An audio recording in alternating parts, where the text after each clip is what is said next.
Spend a quiet evening with Sherlock Holmes as a curious mystery slowly unfolds, guiding you toward a calm and restful sleep. The heavy, steady sound of an autumn rainstorm washed over the brick buildings of London, making the gas lamps on Baker Street glow softly through the damp air.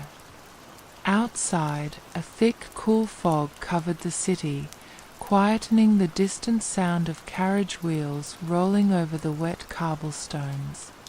Inside the first-floor sitting room of number 221B, however, it was completely warm and peaceful. A bright fire burned gently in the fireplace, casting long, soft shadows across the large bookshelves and the neat stacks of old leather books. The room smelled comfortably of old paper, polished wood, and a faint hint of tobacco from the mantelpiece.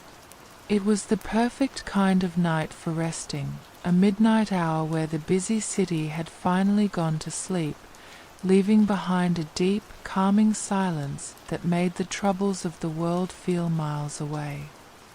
Yet, on the dark wooden dining table, right under the soft green light of the reading lamp, sat something strange that broke the quiet evening. It was a small, smooth wooden box lined with soft velvet. Someone had left it silently on their doorstep just an hour ago, without a note, a name, or any kind of explanation. Arranged in neat rows inside the box were 7 antique pocket watches. Each one was beautiful, made of heavy silver and carved with delicate patterns of leaves and stars. But it was not their beauty that caught the eye, it was the way they were moving. In the total silence of the room, a soft, rhythmic sound filled the air, a gentle, ticking chorus.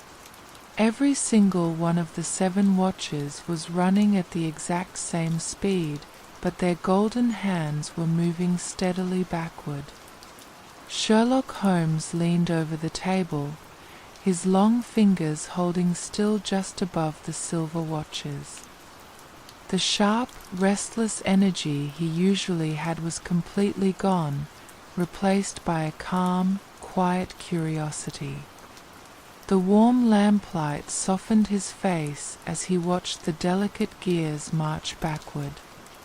Beside him stood Dr. John Watson, holding a warm cup of tea, looking down at the box with a mixture of surprise and quiet interest.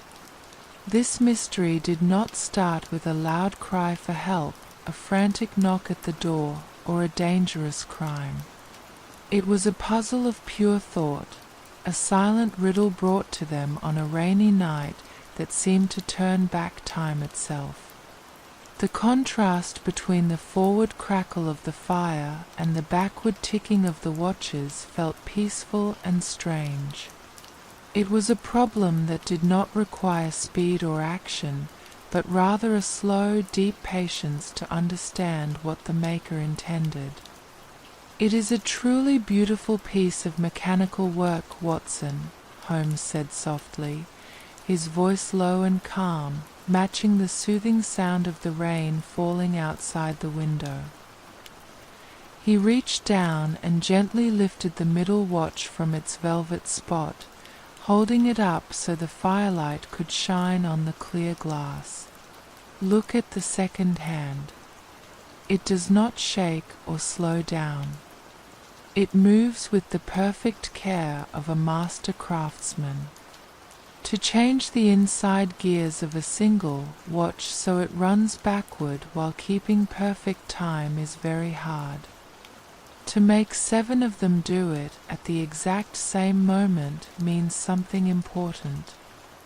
This is an invitation, a quiet message from someone who speaks through clocks and springs. It is a puzzle meant for a quiet night like this, when the rest of London is asleep and the mind can think without any distractions." Watson sat down in his comfortable armchair, putting his tea aside as he opened a fresh leather notebook on his knee.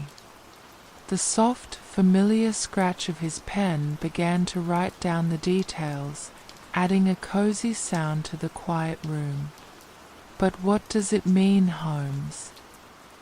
Watson asked in a quiet, thoughtful voice. "Why leave such valuable things on our doorstep in the middle of the night? If someone needs our help, they have not left any clear instructions." Holmes turned the silver watch over in his hand, his thumb gently tracing a tiny, hidden mark near the top winding button. It was a very small picture stamped into the silver, a tiny grandfather clock surrounded by 3 small stars.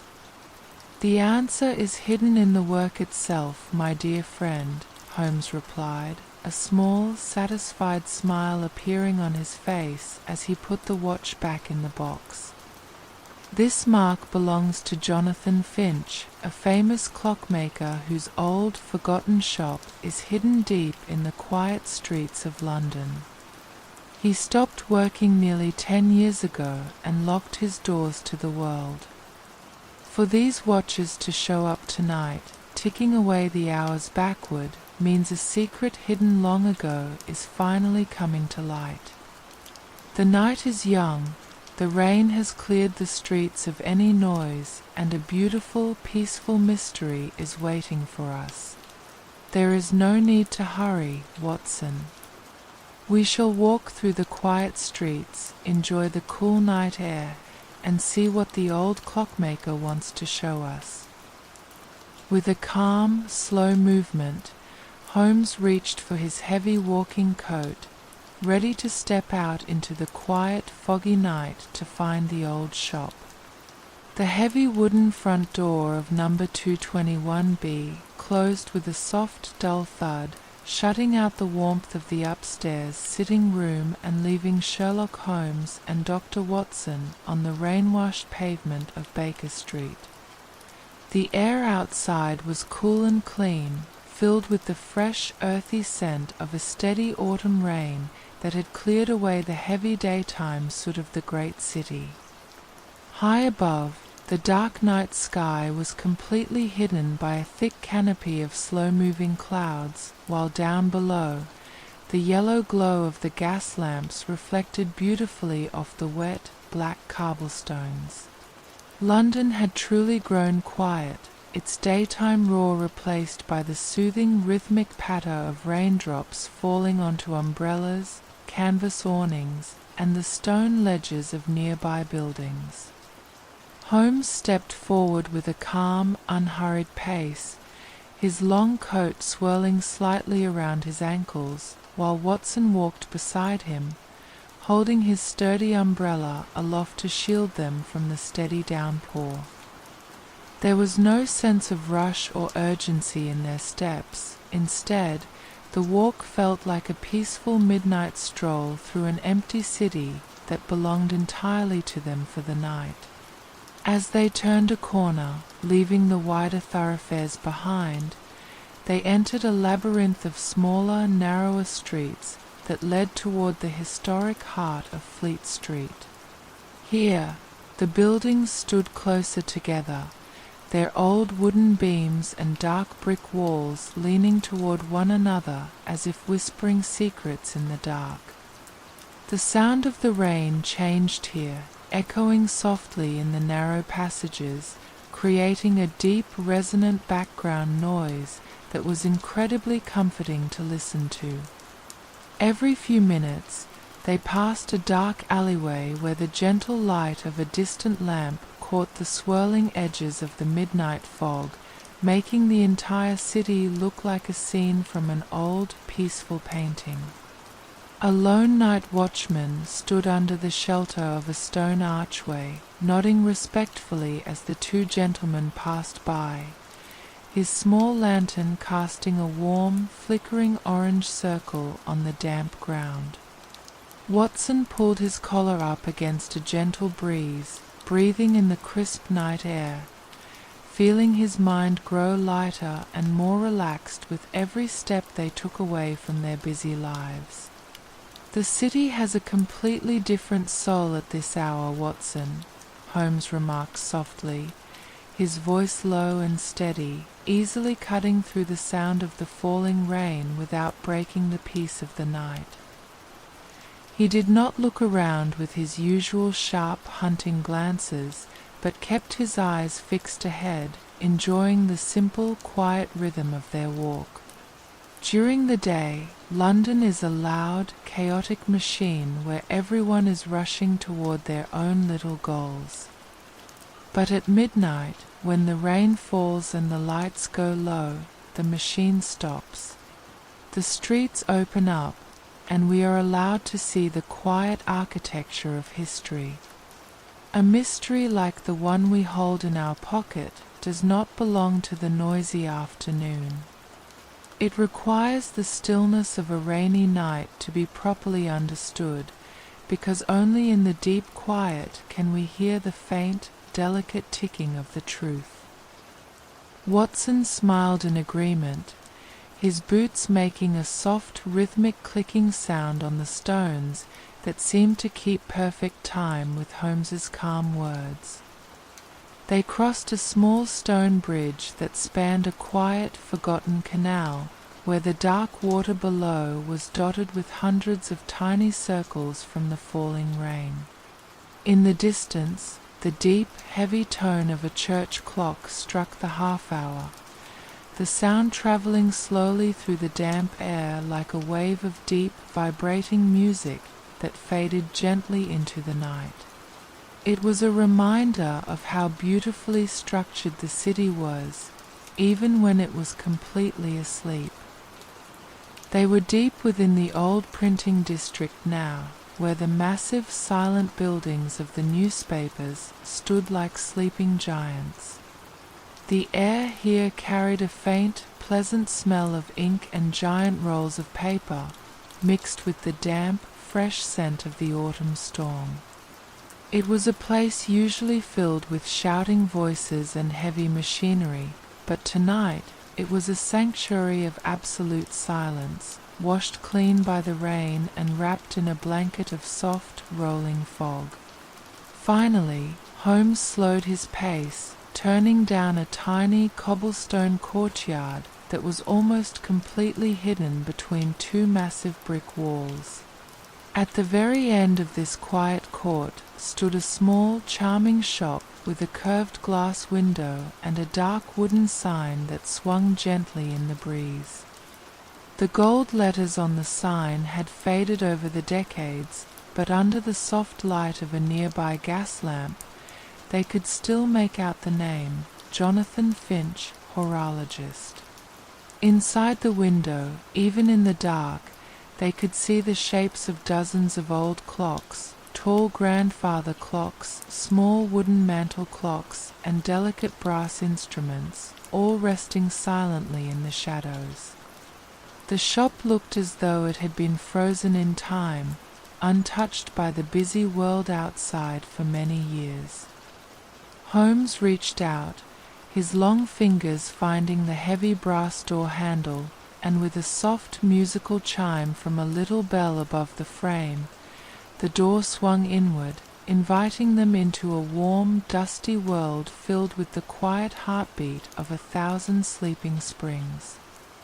The little brass bell above the door gave a final soft chime as it settled back into place, and the heavy wooden door clicked shut behind them.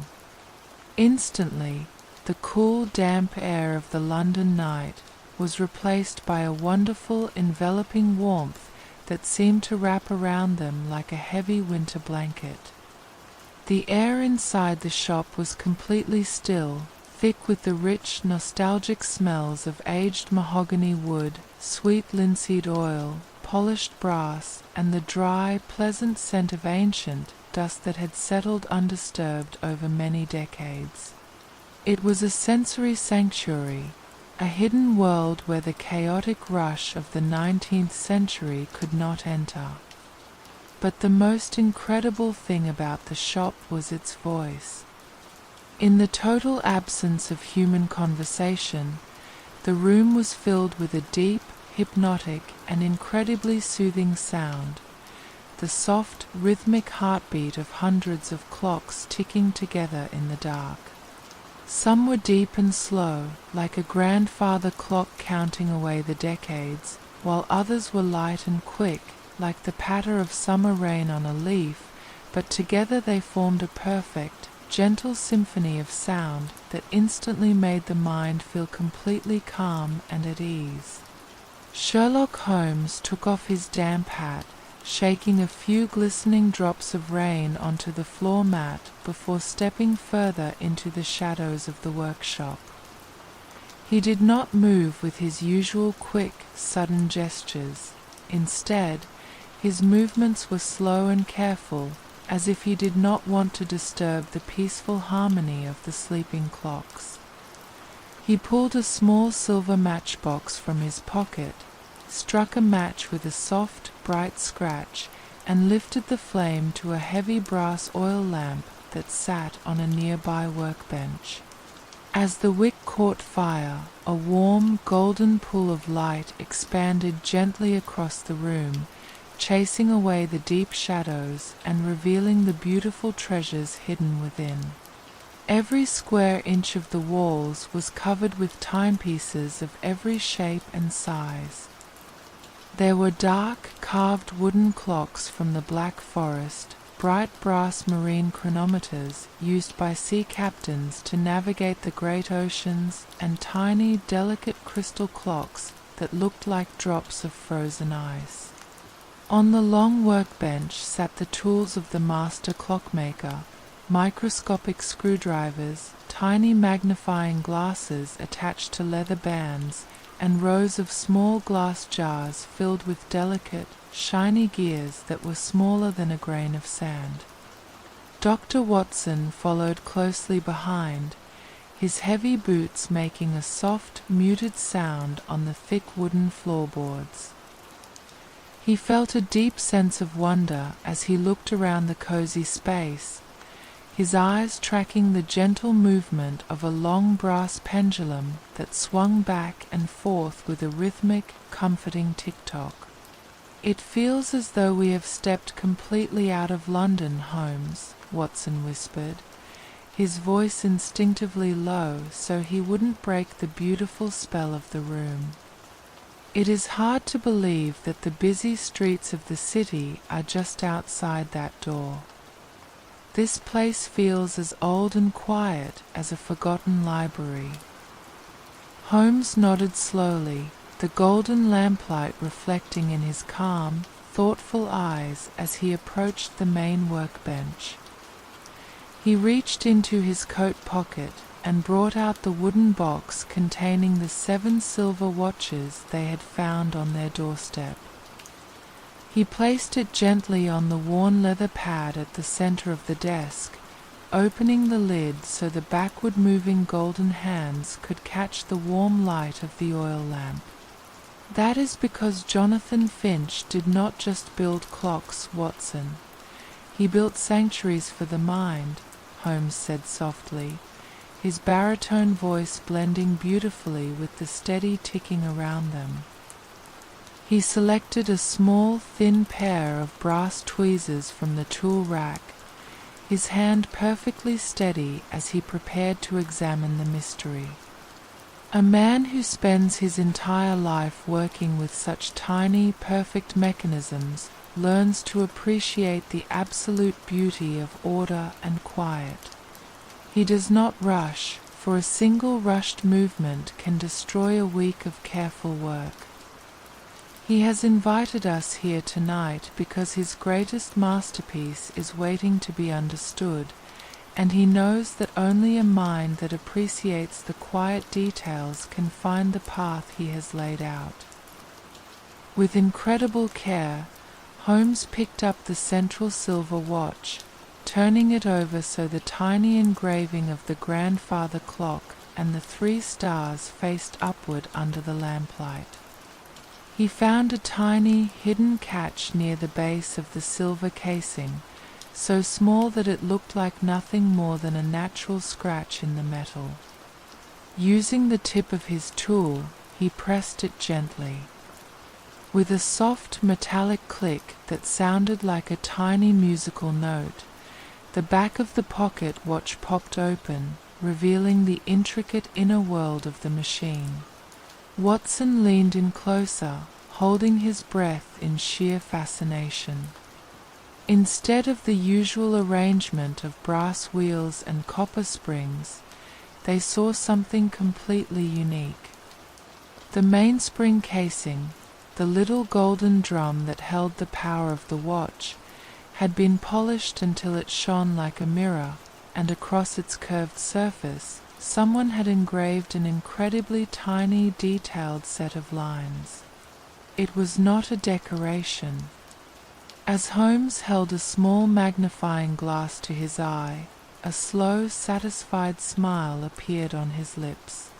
It was a map, a beautiful microscopic drawing of a building with a tiny star marking a specific room. The secret in the gears had finally revealed itself, showing them the next step of their peaceful midnight journey. Sherlock Holmes held the tiny silver watch steady under the golden glow of the oil lamp, his magnifying glass casting a round, bright reflection across his calm face. "Look here, Watson," he murmured, his voice a low, soothing whisper that seemed to blend perfectly with the chorus of ticking clocks. "The tiny lines engraved upon this golden drum are not random markings. This is a highly detailed floor plan of the old St. Jude's Library, which stands just 3 streets away from this very workshop. It is one of the oldest, quietest archives in all of London, a place where ancient stone walls keep out the noise of the modern world. And look closely at this microscopic star. It points directly to the 3rd shelf of the historical biography section in the main reading room." Watson leaned forward, marveling at the incredible skill it must have taken for the old clockmaker to scratch such a perfect map onto a piece of metal no larger than a coat button. The mystery was deepening in the most peaceful way possible, drawing them away from the mechanical world of springs and gears and into the silent world of old books and forgotten history. Holmes gently closed the back of the silver watch with another soft click, placing it safely back into its velvet-lined wooden box. He extinguished the brass oil lamp with a gentle breath, plunging the workshop back into its peaceful, shadow-filled state, lit only by the distant amber glow of the street lamp outside the front window. They stepped back out into the cool London night, the little bell above the door chiming its musical farewell as the door clicked locked behind them. The autumn rain had slowed down to a soft, misty drizzle, creating a beautiful, glittering haze around the gas lamps and making the wet pavement look like a dark, quiet river. The air felt incredibly fresh and crisp after the warm, dusty atmosphere of the shop, instantly waking their senses as they walked down the silent, empty lanes toward the old library. There was no one else awake in this part of the city. The great metropolis felt completely theirs, a grand and peaceful stage where a gentle riddle was slowly unfolding at its own relaxed pace. Within a few minutes, the massive dark stone facade of St. Jude's Library rose before them, its grand Gothic arches and tall, leaded glass windows looking ancient and proud against the rainy night sky. The heavy iron gates were closed, but Holmes walked forward with complete confidence, his boots making a soft, damp sound on the stone steps. He reached into his deep coat pocket and pulled out a long, heavy iron key with a beautifully carved handle, a key that had been resting quietly at the very bottom of the clockmaker's velvet box, unnoticed until now. He slipped the key into the old lock, and with a deep, heavy click that echoed softly in the quiet courtyard. The gate swung open without a single squeak. They pushed open the massive oak front doors and stepped inside, instantly entering a space that felt completely sacred in its stillness. The library was a vast sanctuary of knowledge, where the air was pleasantly cool and smelled deeply of old leather binders, dried lavender, and the rich, comforting scent of hundreds of thousands of paper pages resting in the dark. As they walked into the main reading room, their footsteps were completely silenced by a thick, green wool carpet that covered the entire floor. High above, the ceiling was lost in deep shadow, but the faint light from the misty moon outside filtered through the tall windows, casting long, silver beams across the endless rows of tall mahogany bookshelves.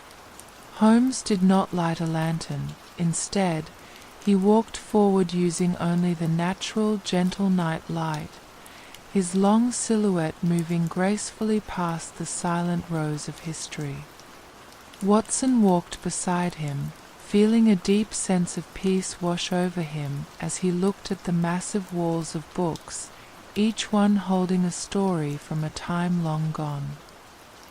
They reached the section marked Historical Biographies, where the dark wooden shelves stretched from the floor all the way up to the shadows of the ceiling. Holmes stopped at the third shelf, his long, slender fingers moving slowly across the spines of the heavy leather volumes, tracing the old gold lettering with absolute care until his hand came to a stop on a massive dusty ledger that had no title on its spine. With great care, Holmes pulled the heavy book from its resting place, its weight creating a soft, hollow thud as he laid it flat upon a nearby oak reading table.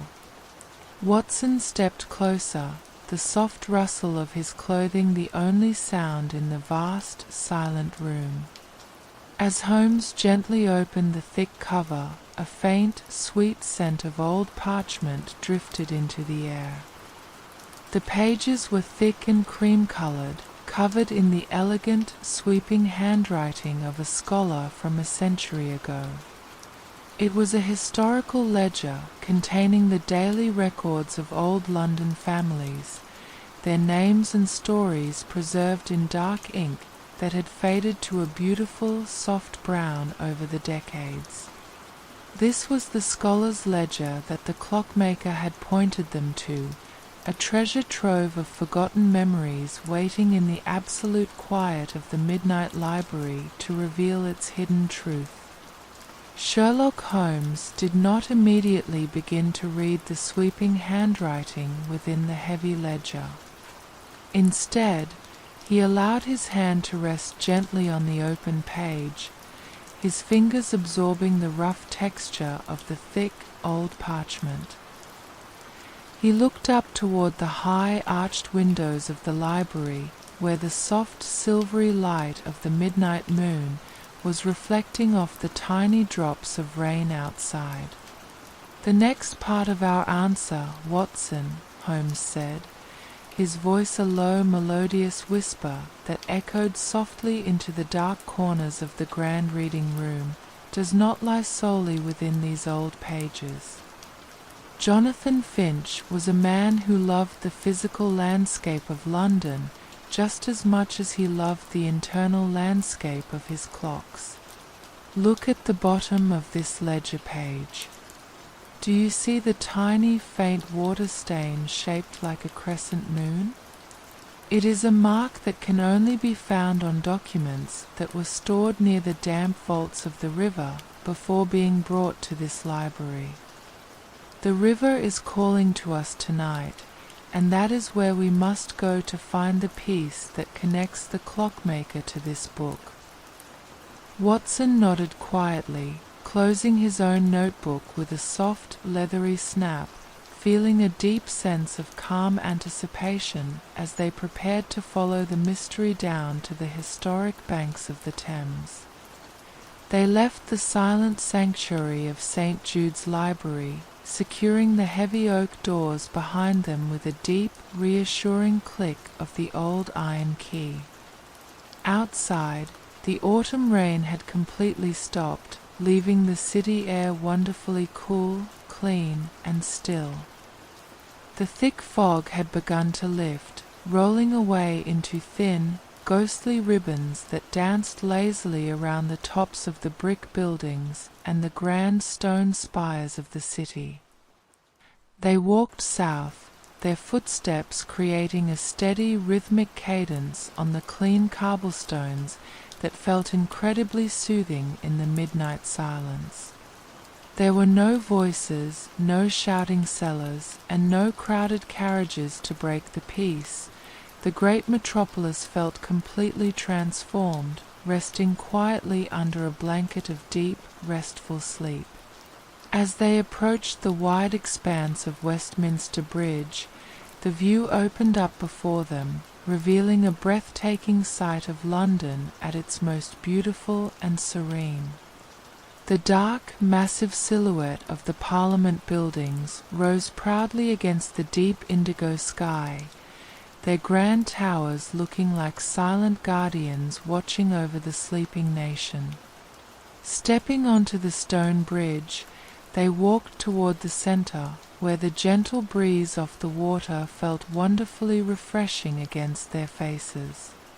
Below them, the massive River Thames stretched out like a long winding highway of black silk, its moving surface catching the soft, golden reflections of the shore lamps and turning them into long, shimmering ribbons of amber light. The sound here was incredibly peaceful, a soft, continuous lapping noise as the dark water moved gently against the massive stone pillars of the bridge, creating a deep, natural white noise that instantly quieted the mind. They stopped by the stone wall, leaning over the smooth, cool ledge to look down at the river. The water seemed to flow with a slow, deliberate patience, entirely unhurried by the passage of time, moving its ancient currents toward the distant sea. It was a moment of absolute stillness, a peaceful pause in their journey where the whole world seemed to hold its breath in perfect harmony with the night. Then, breaking through the soft murmur of the river, a deep, beautiful sound began to vibrate through the cool night air. High above them in the dark sky, the great clock of Big Ben began to strike the midnight hour. The sound did not come as a loud, startling noise. Instead, it was a magnificent, low, and rolling tone that seemed to rise from the very stones of the city itself. Bong, bong, bong. Each heavy stroke felt incredibly deep and rich, sending a slow wave of gentle vibration through the air that resonated inside the chest. The sound travelled out over the dark water of the river, echoing softly against the distant buildings on the south bank before fading gently into the dark sky. It was the grandest clock in the world, counting away the time with absolute majesty and perfection, a beautiful reminder of the mechanical world that Jonathan Finch had dedicated his entire life to. Holmes closed his eyes, listening to the final, deep echo die away into the night, a peaceful smile appearing on his thin face. "There is a beautiful poetry in the timing of it all, Watson," Holmes said softly, his voice matching the calm stillness that followed the grand chimes. He reached into his pocket and pulled out the box of silver watches once more, holding it up so the faint moonlight could catch the silver casings. "The great clock above us strikes the hour forward, pushing us into tomorrow, while these 7 small treasures continue their quiet, backward march into yesterday. Finch wanted us to stand right here at the crossroads of time between the river and the sky. Look at the central watch now, Watson."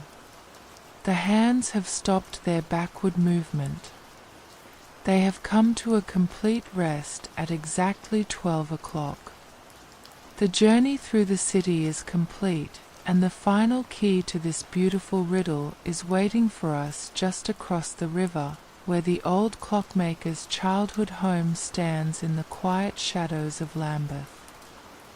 With a slow, deliberate movement, Holmes closed the box and turned toward the opposite bank, his long coat catching the gentle river breeze as they walked forward into the peaceful midnight air.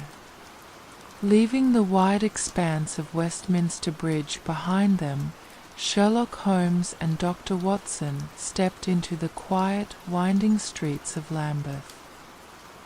This part of London felt entirely different from the grand stone buildings of Parliament or the busy printing shops of Fleet Street. Here, the lanes were narrower, lined with charming little brick houses and small family-owned shops that had stood for generations. The midnight air was perfectly still, carrying the soft, fresh scent of the river mixed with the earthy smell of small gardens hidden behind wooden fences. The thin ribbons of fog danced lazily around the low rooftops, making the entire neighborhood look cozy and safe, like a small country village sleeping peacefully in the heart of the great city. Their boots made a soft, rhythmic patter on the damp pavement, a comforting sound that seemed to celebrate the absolute peace of the night. There was no rush in their strides. They walked with a slow, deliberate calmness, enjoying the simple beauty of the quiet streets. Holmes turned down a small dead-end lane called Orchard Place, where the gas lamps were spaced further apart, casting long, gentle pools of warm orange light on the wet ground. At the very end of the lane stood a beautiful old brick house with dark green shutters and a small, neat garden path made of smooth river stones. This was the childhood home of Jonathan Finch, the place where the master clockmaker had first learned to understand the secret language of wheels and springs. Holmes walked up the stone steps with a quiet reverence, his long fingers reaching into his pocket to pull out the very last key from the velvet box, a tiny, beautifully polished brass key with a handle shaped like a star. He placed it into the brass lock of the front door, and with a soft, satisfying click that sounded like a note from a music box, the door yielded, swinging inward to welcome them into the dark, quiet house. They stepped inside, closing the heavy door softly behind them to keep out the cool midnight air. The interior of the house was completely silent, wrapped in a deep, restful warmth that felt incredibly comforting after their walk across the river. The air smelled beautifully of beeswax polish, old wool blankets, and the sweet, dry scent of seasoned oak wood. Holmes struck a single match, its bright scratch lighting up the shadows for a moment before he transferred the small flame to a little glass candle holder sitting on a side table. The soft, flickering candlelight grew, casting a warm, golden glow across the small, cozy entrance hall. At the far end of the room, standing proudly against the wallpapered wall, was a magnificent antique wooden bureau. It was a masterpiece of old furniture, crafted from rich, dark mahogany, wood that had been polished until it shone like smooth water, its surface covered in beautiful, natural grain patterns that looked like waves on a quiet lake. Holmes approached the bureau with slow, careful steps, setting the candle down on its flat top so the light could illuminate the rows of small wooden drawers and secret compartments. "This is where the history lives, Watson," Holmes whispered, his voice a low, soothing baritone that seemed to wrap the room in an even deeper sense of peace. This bureau belonged to Finch's grandfather, a man who taught him that true value is never found on the surface of things, but is always hidden deep within the quiet, invisible corners. He pointed to a small, circular keyhole hidden beneath a beautifully carved wooden leaf near the top of the desk. Using the same star-shaped brass key, Holmes turned the lock with a slow, gentle pressure. With a soft, heavy sound of shifting wood, the main panel of the bureau slid open, revealing an intricate maze of tiny shelves, miniature drawers, and hidden ledgers. Watson stepped closer, holding the candle a little higher so they could see inside. At the very center of the hidden compartment lay an old leather-bound ledger, its dark cover worn soft by the touch of many hands over the decades. Beside the ledger sat a small velvet bag. Holmes reached in and gently pulled out a beautiful, heavy gold medal attached to a faded blue silk ribbon. As the candlelight caught the surface of the gold, they could see it was an award for mechanical excellence, given to Jonathan Finch by the Royal Society of Arts 50 years ago. But the most beautiful thing inside the bureau was not the gold, it was the ledger itself. As Holmes opened the soft leather cover, they saw pages filled with beautiful geometric drawings, perfect circles, intricate star patterns, and detailed measurements of historical clocks from all over Europe. It was a complete diary of a lifetime of quiet work, a beautiful record of a man who had dedicated every single day of his life to bringing order and harmony to the passage of time. Watson felt a deep wave of peace wash over him as he looked at the neat, perfect drawings, realizing that this case was never about a crime or a dangerous pursuit. It was a gentle invitation to witness the legacy of a master craftsman who wanted his life's work to be found and preserved by those who would appreciate its quiet beauty. The steady, soft tick of the silver pocket watches in Holmes's coat seemed to echo the silent triumph of the discovery, filling the warm room with a deep sense of accomplishment and restful calm.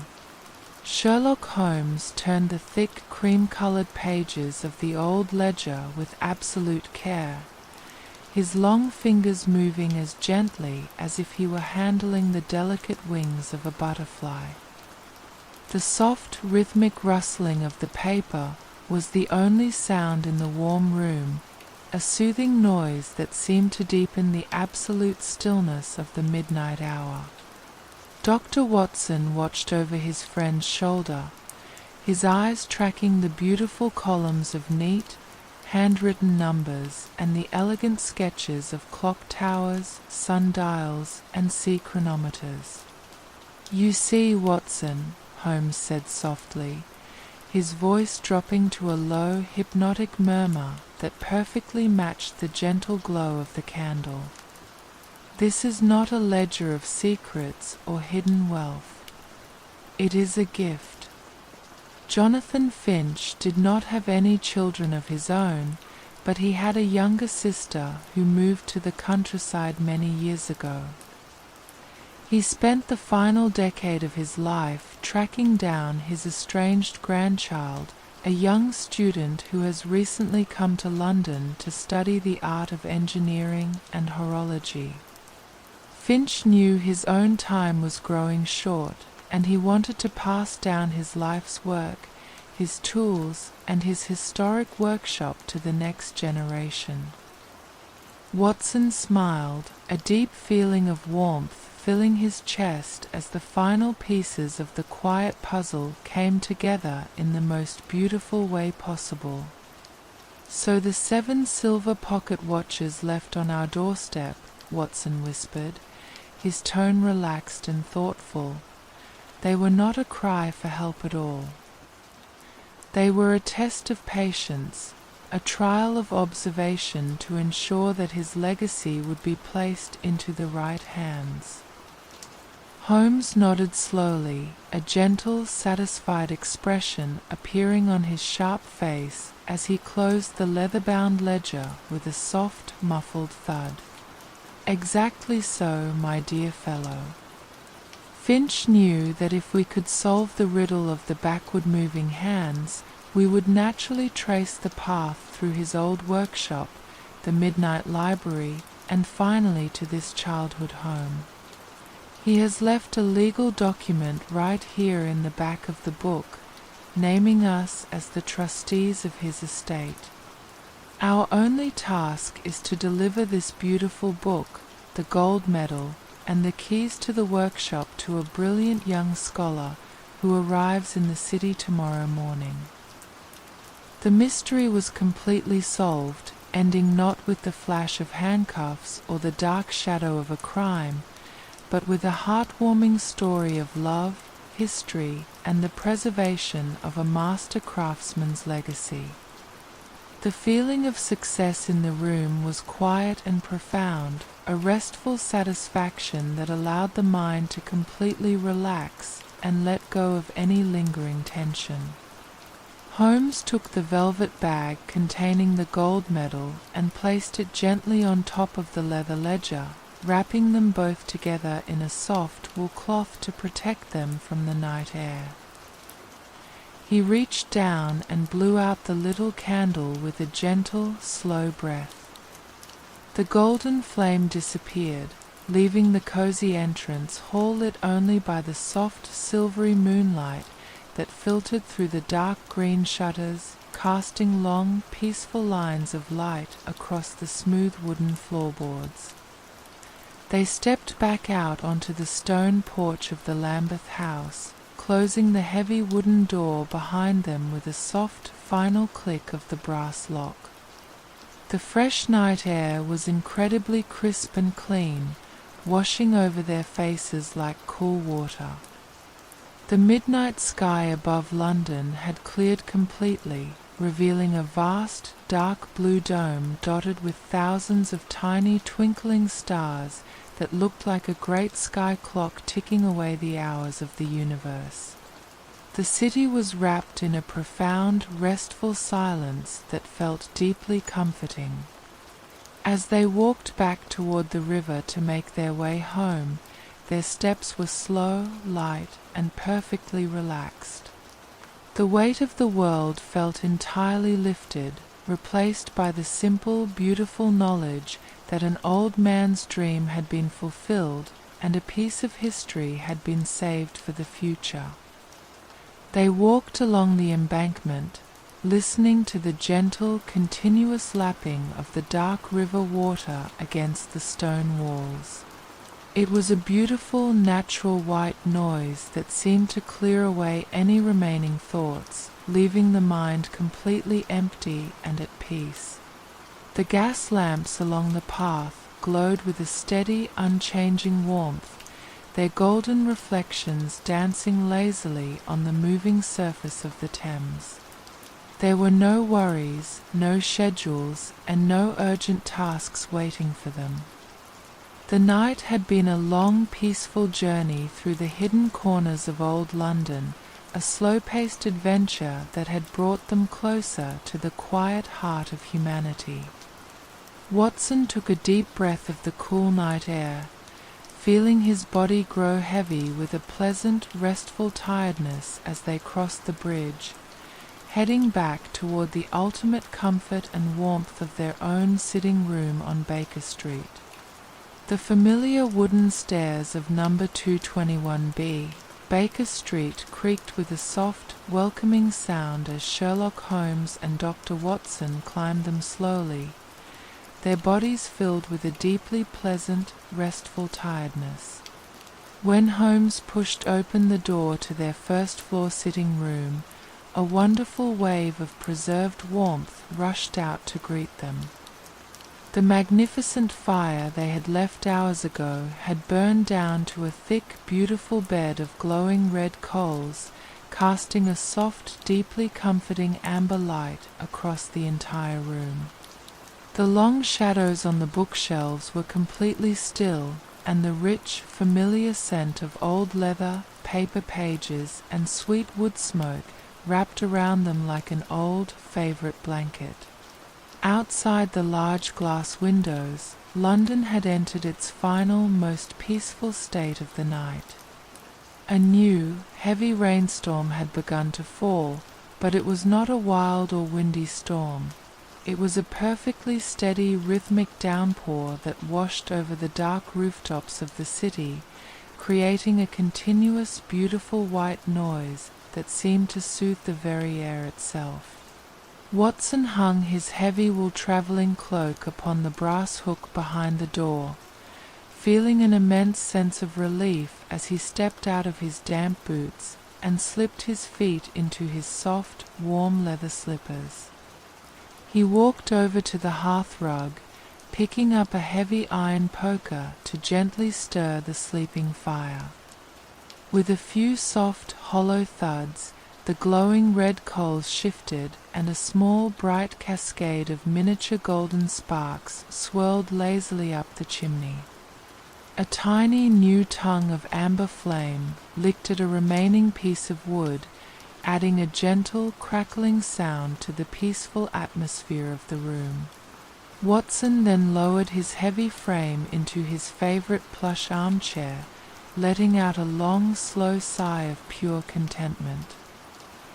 His muscles felt wonderfully heavy and relaxed, completely drained of any lingering tension from their long midnight walk across the great river. The case was beautifully finished. The precious ledger and gold medal were resting safely on the side table, and there was absolutely nothing left to do but surrender to the ultimate comfort of the quiet room. Across the hearthrug, Sherlock Holmes had returned to his own accustomed seat, his long legs stretched out straight toward the warm fender. He had laid aside his wet travelling coat and was once again wrapped in his comfortable, mouse-coloured dressing gown. His thin hands were clasped loosely in his lap, his head resting back against the soft cushions of the chair, and his eyes were half closed, watching the gentle movement of the dying flames with a peaceful, faraway look. The fierce, active intellect that usually drove him to pace the floor was entirely at rest, completely satisfied by the quiet beauty of the mystery they had solved. On the dark mahogany dining table, the box of 7 silver pocket watches sat open under the dying light. Their golden hands had stopped moving at exactly 12 o'clock, their backward march complete, and their soft, collective ticking had slowed down to a faint, barely audible murmur that sounded like the gentle breathing of a sleeping child. The main sound in the room now was the magnificent, steady symphony of the autumn rain outside. The heavy drops tapped against the leaded glass windows in a continuous, unchanging rhythm that felt incredibly hypnotic to listen to. Tap, tap, tap. It was a sound that made the warmth inside the sitting room feel twice as deep and secure. Every few minutes, a gentle roll of distant, low thunder would rumble far away across the London sky, a deep, vibrating music that was so soft it felt like a lullaby meant to soothe the sleeping millions of the great metropolis. The thick yellow fog had been completely washed away by the storm, leaving the night air pure, dark, and still. Watson looked at his leather journal resting on the small table beside his chair, then looked down at his own hands, realizing he was far too tired to pick up his pen tonight.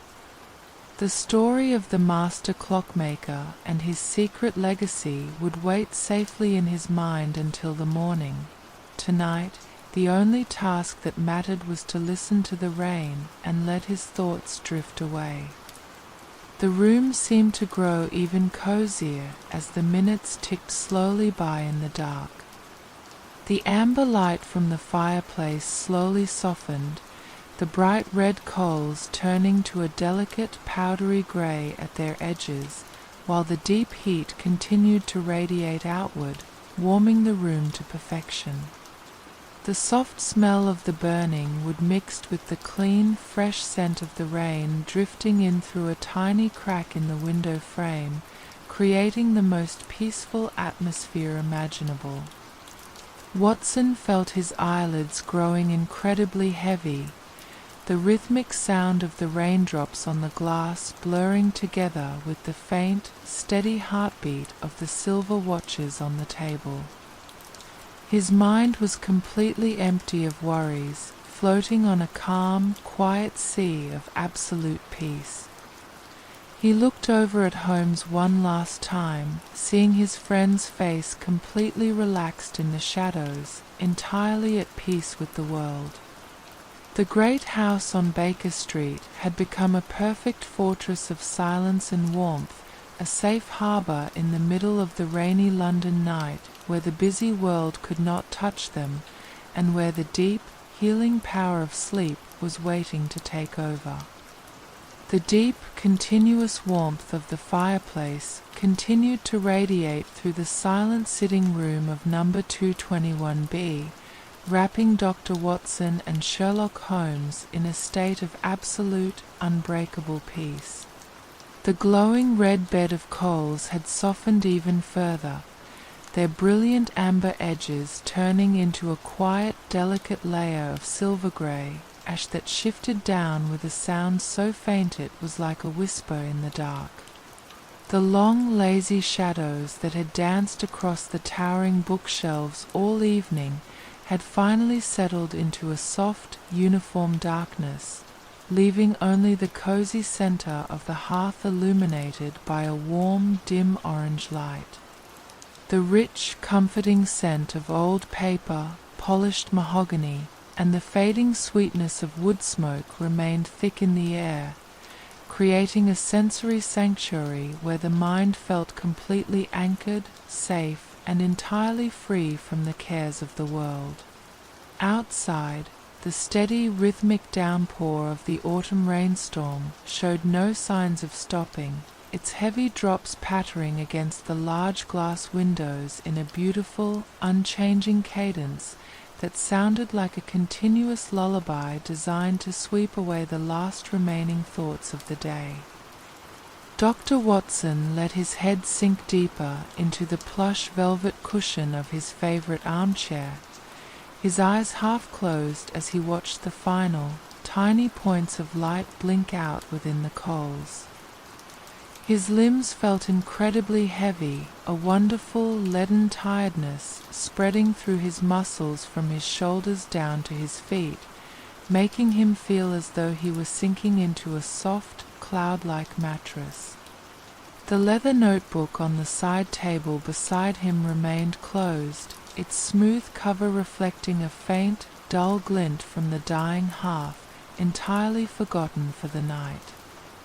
The stories of the master clockmaker, the microscopic map hidden within the silver gears, the midnight library with its ancient books, and the quiet walk across the dark waters of the River Thames had all been safely tucked away in the quiet corners of his memory. There was no longer any need for analysis, no need for words, and no need to plan for tomorrow. The great city of London was sleeping deeply under its blanket of rain, and inside this warm, dark room, the passage of time had slowed down to a standstill, leaving only the profound comfort of the present moment. Across the hearthrug, Sherlock Holmes remained perfectly still in his mouse-coloured dressing gown, his long, thin frame completely relaxed against the dark fabric of his chair. His hands rested loosely on the carved armrests, his fingers motionless, and his eyes were now fully closed, his breathing slow, deep, and rhythmic. The brilliant, restless mind that spent its days untangling the most complicated riddles of human nature had finally found its ultimate rest, completely satisfied by the quiet, peaceful conclusion of the clockmaker's legacy. On the dining table behind them, the velvet-lined wooden box lay open, but the 7 silver pocket watches had fallen entirely silent. Their golden hands rested quietly at the 12 o'clock position, their backward march finished, and their inner springs completely relaxed, as if the tiny machines themselves had decided to join the 2 men in their deep midnight rest. The room was empty of any mechanical sound, leaving the grand, natural symphony of the falling rain to rule the night. The steady sound of the raindrops tapping on the glass windows seemed to grow closer and more soothing as the silence in the room deepened. Tap, tap, tap. It was a gentle, hypnotic pulse that seemed to match the slow heartbeat of the sleeping house. The world beyond Baker Street had completely dissolved into the dark, wet night, leaving this single room as a timeless fortress of warmth and security. There were no voices in the streets, no passing carriages on the wet cobblestones, and no distant echoes from the river. The entire metropolis had surrendered to the healing power of sleep. Every breath Watson took felt lighter and more natural, drawing in the cool, clean air that seeped through the tiny crack in the window frame, mixing with the deep, dry warmth of the fading fire. It was the perfect temperature for drifting away, a flawless balance of cool night air and cozy, radiant heat that made the body feel utterly protected and at peace. Slowly, the very last glowing ember in the fireplace flared softly one final time, casting a brief, faint wave of golden light across the room before fading into a dark, restful grey. The sitting room was now cast in a beautiful, deep twilight, illuminated only by the faint, dark blue glow of the midnight sky through the rain-slicked glass. The mind was completely empty now, free of any memories or images, floating effortlessly on a vast, quiet sea of absolute stillness. The steady patter of the rain began to blur into a soft, distant hum, a beautiful white noise that grew fainter and sweeter with every passing second. Watson felt his eyelids slide completely shut, a deep, heavy curtain of sleep falling gently over his senses. The journey was over, the night was safe, and the ultimate comfort of a deep, dreamless rest had finally taken over the room, wrapping 221B, Baker Street in a profound and everlasting peace.